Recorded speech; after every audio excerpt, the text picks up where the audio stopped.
L'ex-président François Bozizé annonce son retour prochain en République centrafricaine pour participer à l'élection présidentielle d'octobre 2015. À Bambari, l'une des grandes villes du pays, les opinions sont partagées sur ce retour qui fait craindre à certains de nouvelles escalades de violence.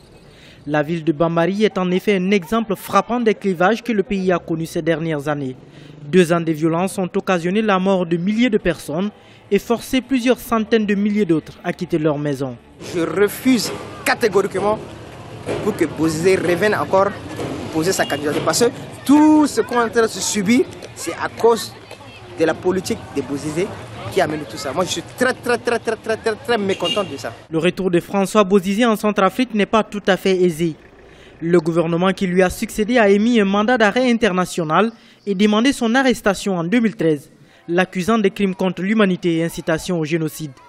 Il est également confronté à d'autres sanctions des Nations Unies, notamment le gel de ses avoirs, ainsi qu'une interdiction de voyage contre lui et quelques-uns de ses proches. Je le dis, oui, il peut revenir, mais c'est la population qui doit choisir. Si la population, je peux dire aujourd'hui que la population dit non, c'est la population qui doit décider son retour, ou qui doit décider de le mettre en pouvoir. S'il veut revenir, ce n'est pas un problème. Nous nous demandons cependant s'il peut corriger les erreurs qu'il a commises dans le passé et redresser le pays.